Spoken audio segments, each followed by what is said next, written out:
Hello and welcome to the Practical Leadership Podcast, where I interview great leaders and try to extract their wisdom and experience for you to learn from and hopefully avoid making their mistakes. Check out practical-leadership.academy because you want to help your new managers succeed with hybrid or remote working. Dr. Pat, thank you so much for joining me today. Oh, I love being here. It's going to be fun. So you're a fantastic person. No, I don't say that to all the girls. I really don't. But you are a mentor, a coach, a lifestyle strategist. You've been a physician. Now, that's not an easy thing. A physician for 3.5 decades. That's like almost older than me. No. Tell me a little bit about yourself.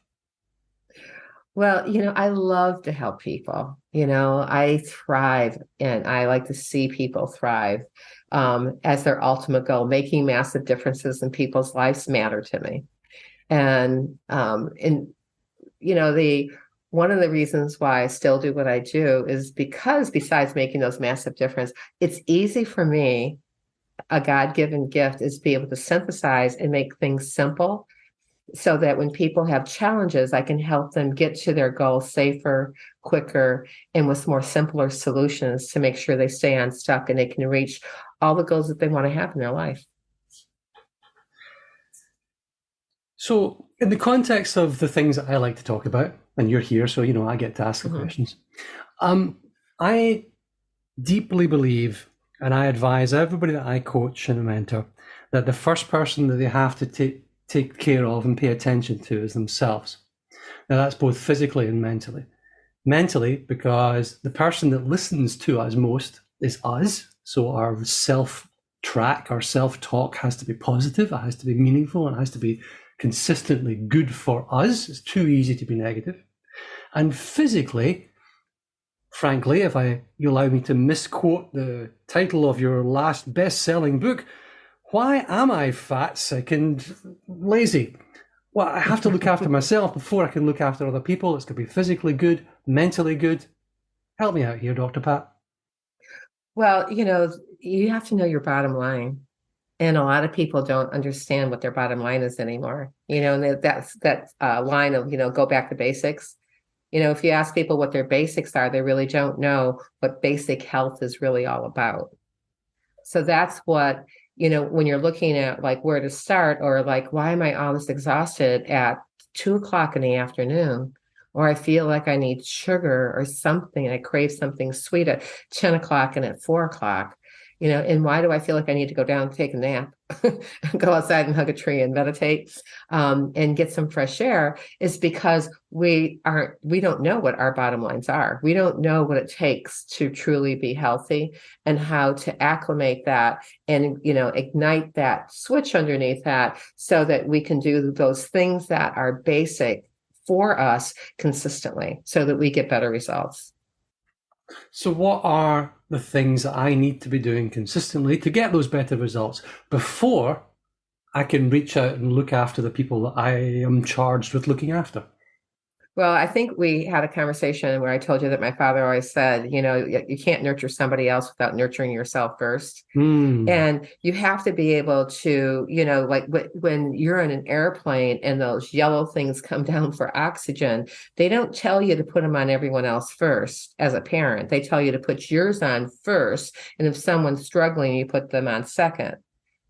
There's a reason for that, right? And it's because you have to have that strength and you have to have that foundation and stability to be able to help others. Because when you do that, you're able to think better, feel better, move better, and you're able to live longer and with an easier fashion than always be feeling like you're going on a treadmill or a hamster kind of wheel in going uphill. So when you have that, there's more blessings for not only you, but everybody else around you.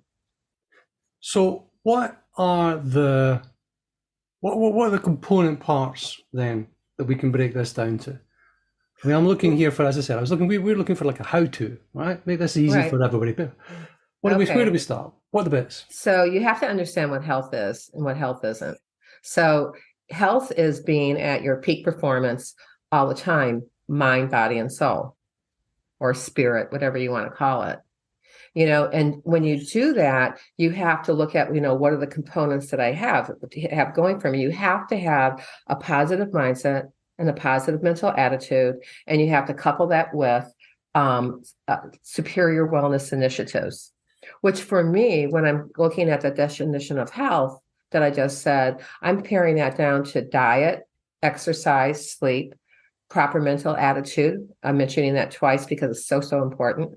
And also properly functioning nervous system and proper posture, because you can't have a properly functioning nervous system if you have a poor posture. Ultimately something's got to give. So I'm just sitting up straight here, just to make sure I'm, yes, like my mother always said, sit up straight, Martin. There we go. Everybody does that. When we talk about posture, you can see people shift in their seats as they're all of a sudden they're aware of it. And a lot of people we get, especially like take a drive down the M5, right? And all you have to do, or the 25, and just look in the car next to you, the person's slumped over with their head leaning forward. Well, your head weighs about like the size of a small bowling ball, which is about 11 pounds. And so, try carrying that bowling ball around with you in that position all the time. Your body's going to adapt to that. And it's just like, as opposed to adapting to something that's more structurally sound. Structure is function. Yeah. So diet, exercise, sleep, PMA, positive mental attitude. Mental attitude. I love that. Positive mental attitude. Nervous system and posture. Diet, I think. Well, let's take us on a journey. Let's go for diet. Okay. So, how when I'm teaching those 5 pillars, I always start with positive mental attitude. And each time that I'm coaching with somebody and we're going through that process, because you have to know you have total control of what goes in your mouth. And if you eat poor things, you will eventually damage your intestinal tract. And if you do that, then you're going to have a whole host of other things happen. That's a whole nother episode on your podcast. But ideally, you want to, eat really well, have superior nutrition, so that you can assimilate the things that you eat so your body can utilize them properly. So when you have and that portion is like, no sugars. I mean, sugar is really, and all research relates back to inflammation. It's more addictive than cocaine. So getting sugar out of your diet is a very good thing to do, and doing it consistently.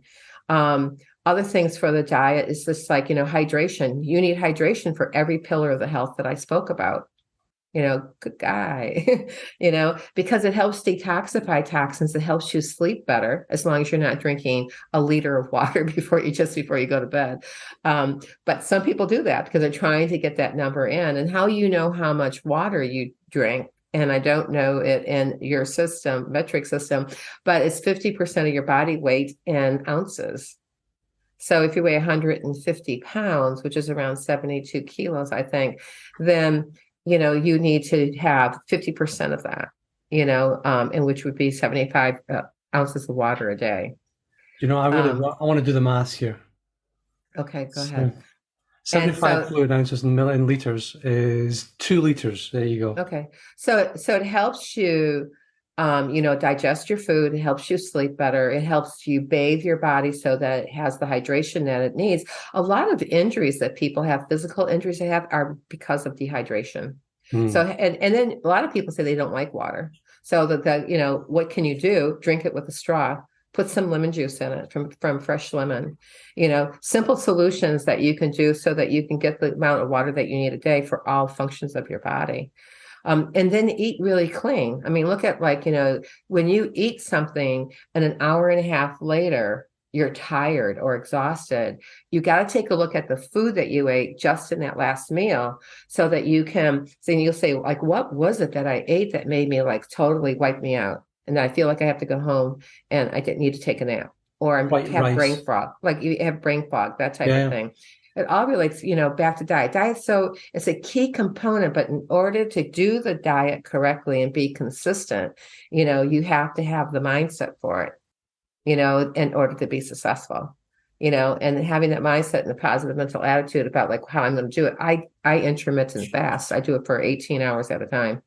And So, but the key components in making, here's a real good trick and tip. In order to make intermittent fasting really work better, and have even better results, you have to hydrate. So getting all that hydration in during that, time span, not the eating time span, but the whole, 24-hour type thing is essential to making the intermittent fasting portion of it work even better. Do you know And that? You've just enlightened me because I do that too. I've been doing this for a few years now. Mhm. And I'm sitting here with a big pint glass of water. Weird enough, we're in liters and miles and kilometer meters and centimeter inches here. The UK is one of those wonderful messed up places when it comes to measurements. So I'm sitting here with a pint glass, half a liter, whatever it is. And the days when I'm doing the intermittent fasting and I'm drinking like crazy are great. The days when I'm not, I struggle. Mhm. I never thought about it with something as simple as hydration. There you go. I've There come you away go. smarter already, Dr. Pat. I love it. Okay, PMA, diet. Then where are we on to? So exercise, a lot of Okay. people, I have a rule called the rule of one. And so when people first start to go exercise, it's actually getting out there. So like people who even have brain trauma and that type of thing.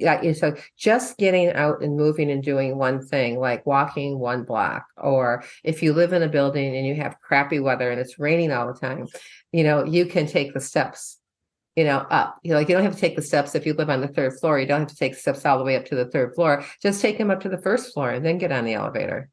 Hmm. No one's going to know. And it's just like, who's going to know? It's like no one's going to know except you. But you can celebrate anytime you have a win, for that.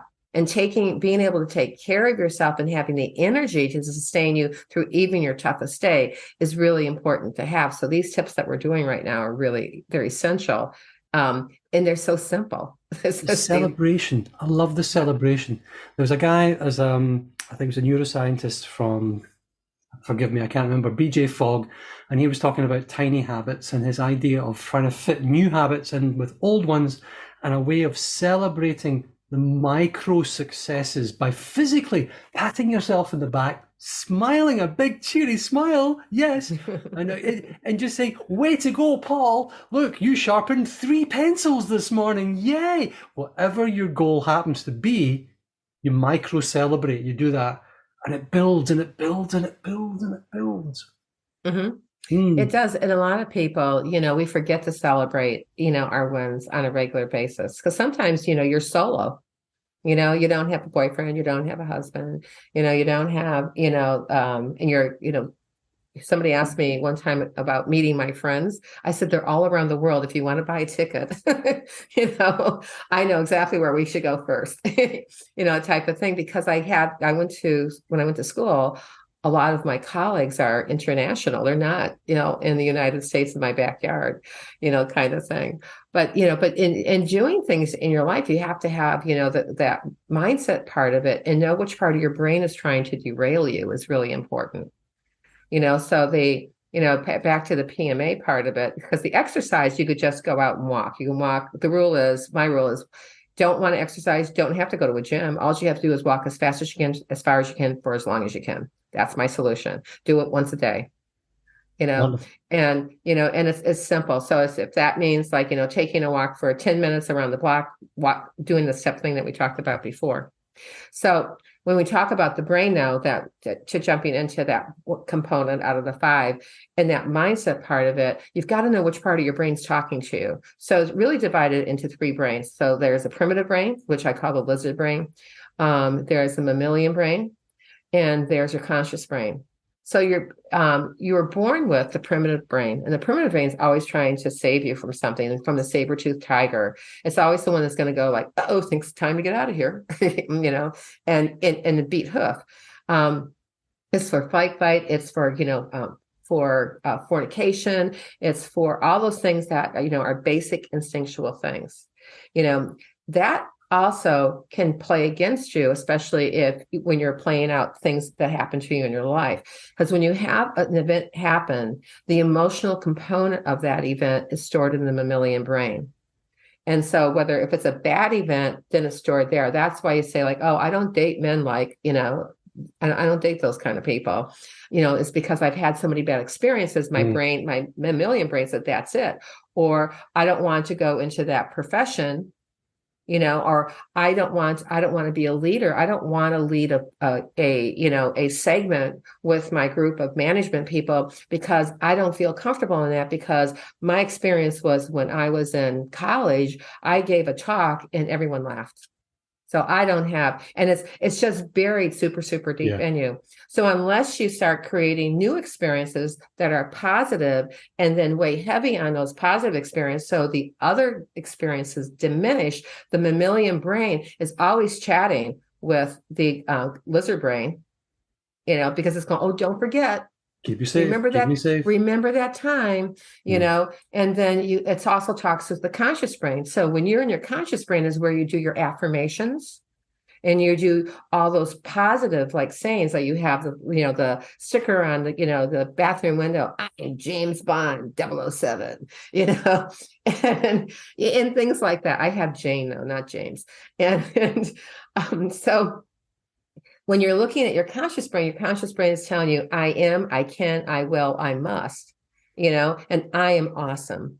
I'm a leader, I'm a doctor, I'm a leader. I help sick people get well and help well people to maintain their wellness so they can go out and they can be bigger and better than they ever thought possible and make them even more awesome.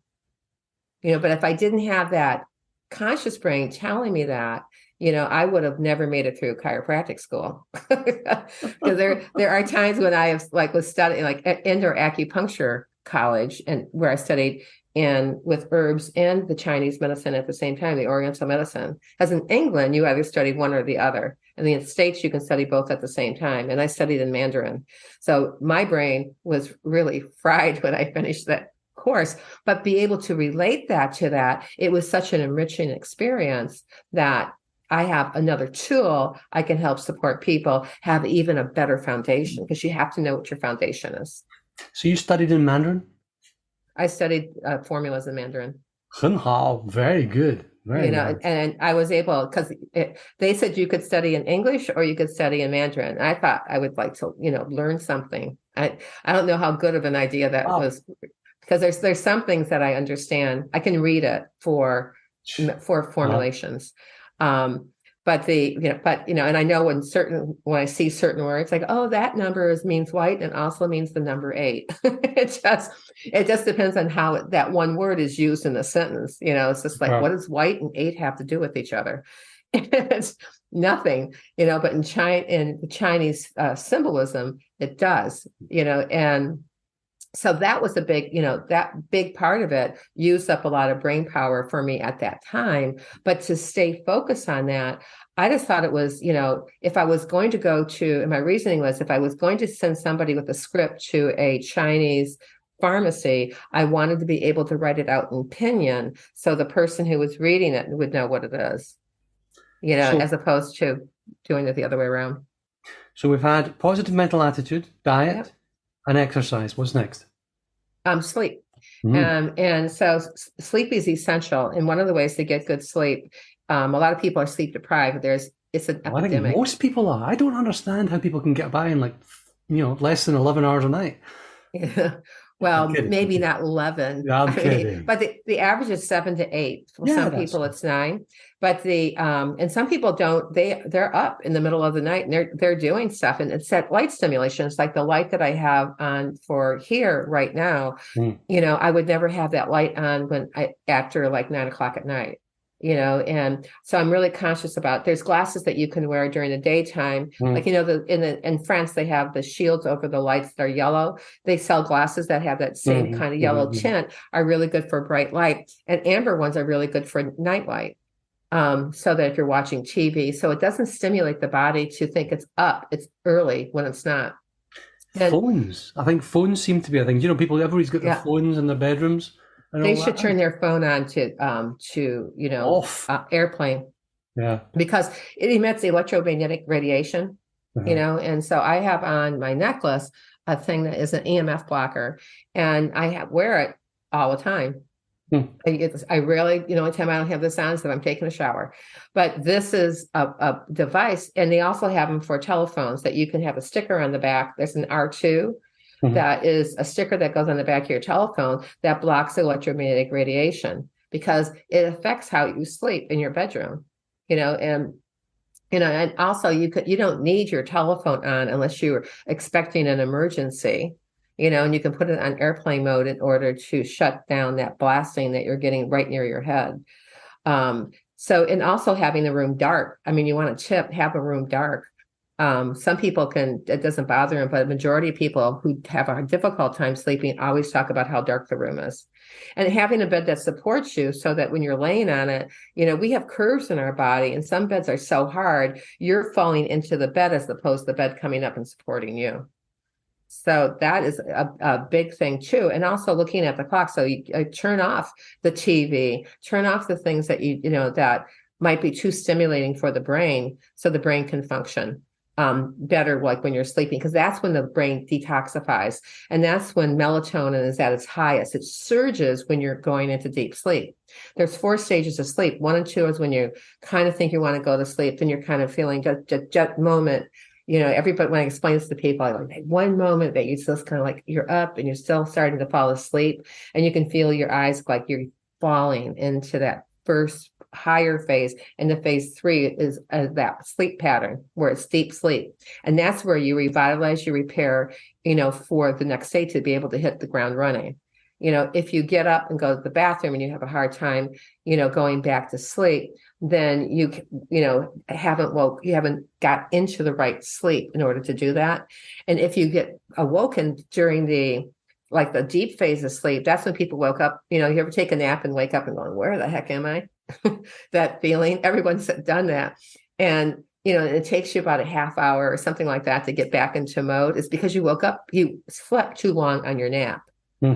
The naps should be like no longer than 30 minutes. So set your timer for 30 minutes so that you wake up, and if you want to wake up to in a really cool way, it's just count out when that timer goes off, shut it off and count out from 1 to 5, talking to yourself and doing the affirmation, and, I'm going to count to 5, 1, 2, 3. I'm going to wake up feeling better than ever before, wide awake, on my number and moving forward, and you say 4, 5, eyes wide open, you're up, get moving, and you jump out of bed. It's amazing when when your brain, your body starts listening to your conscious brain when it's telling you those things like that. It works really well. And when you're sleeping, and as soon as you close your eyes, you're in a delta kind of mode anyway, so that you're more suggestive to positive things like that. So that's why people listen to meditation tapes during that time so they can get the best rest possible. And sometimes you can meditate for 20 minutes in that realm, 20, 30 minutes, and wake up as if you had a full night's sleep. And so that's why the importance of napping under that sleep title is really, really important, in order to get there. I have tons of other tips, for that piece. I've taught a lot of sleep retreats and that type of thing. Okay, this is turning out to be a wonderful package. Positive mental attitude, diet, exercise, sleep. Bring us home. Number 5.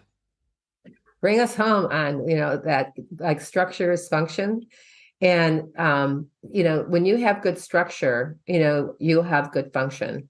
A year ago, I was practicing in a guy's office and covering for him while he was on vacation. And this kid who was 21 years old couldn't bend over and touch his knees. He was 6'2" and couldn't, because he sits at a computer all day long, slumped. And and so here you go again. And so structures function. So when we hold ourselves up, we have micro muscles doing their exercising at the time. There's a way for people to do deep breathing, because when people, and what it does is it helps keep the strength of the pelvic floor.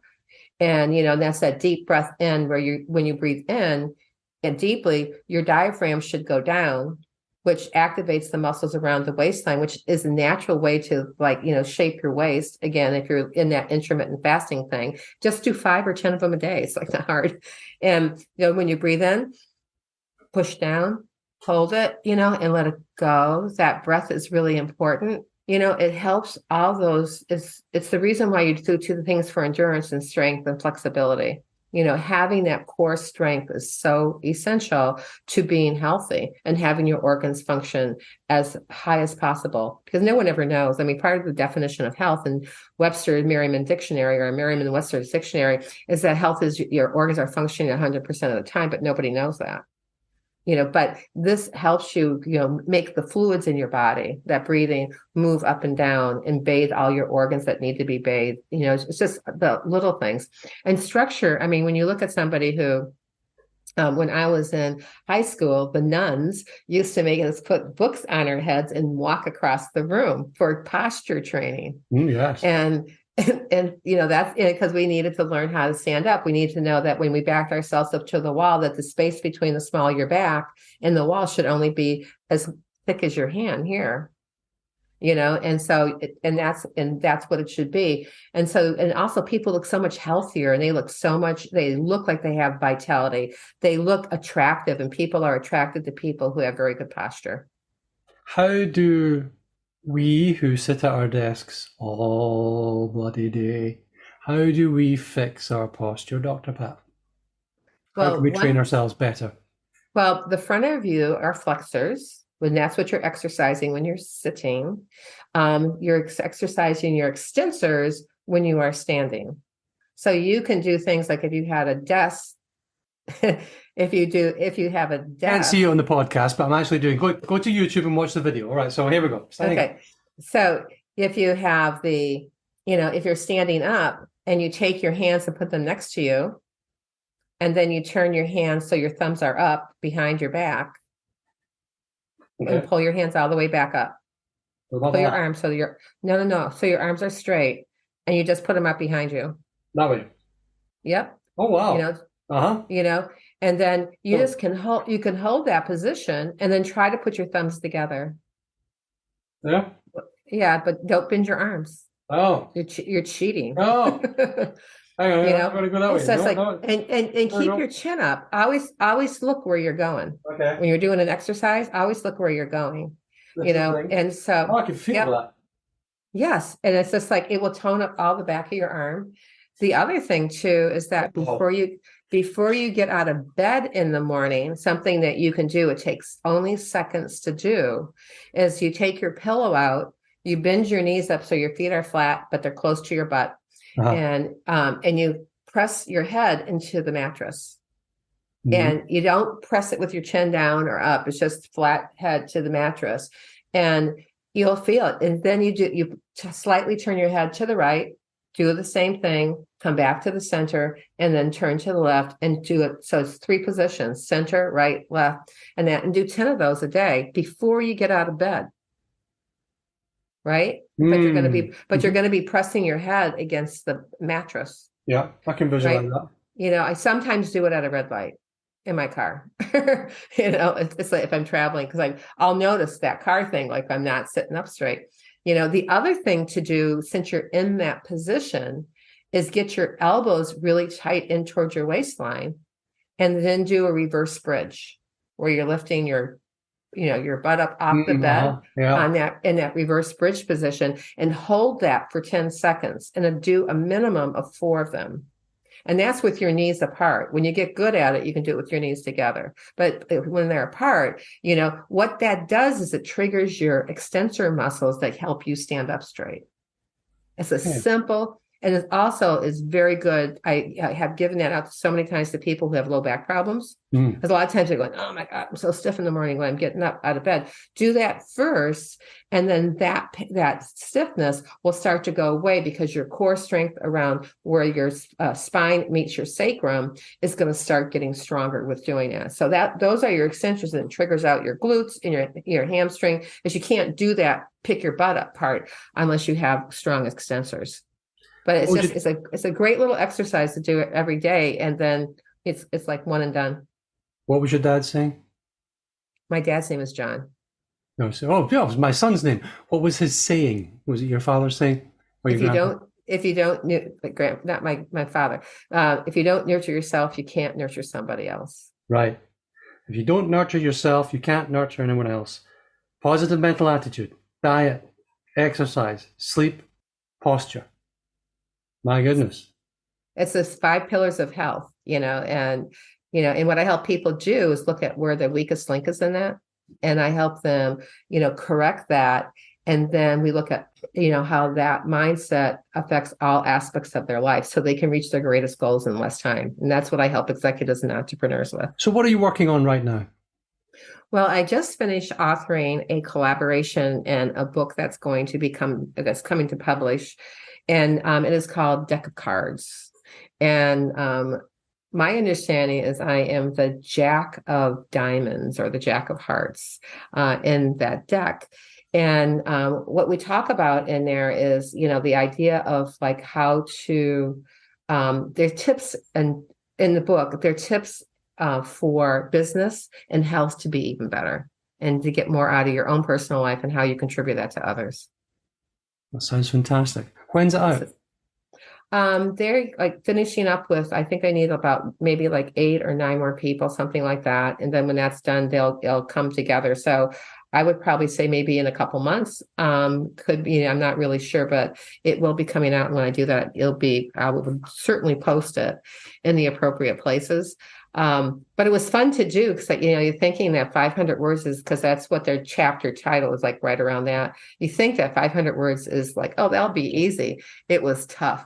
It wasn't as easy as I thought it was going to be. But it was really, it would just span a portion of where do I start? Because I'm always talking about where to start, and going back to basics and your foundation. So it was part of that, and but how do I get to that other part of the high performance health? Because sometimes you need help. Sometimes, hiring that coach with a mentor's heart, or the mentor or the coach, whatever works for you, is something really important, because then you can expedite that time, and exactly where to spend that time, your energy and your money, and you can get it done faster, safer and simpler. That's what, that's all about. Following on from that, how do you help people? How can people find you?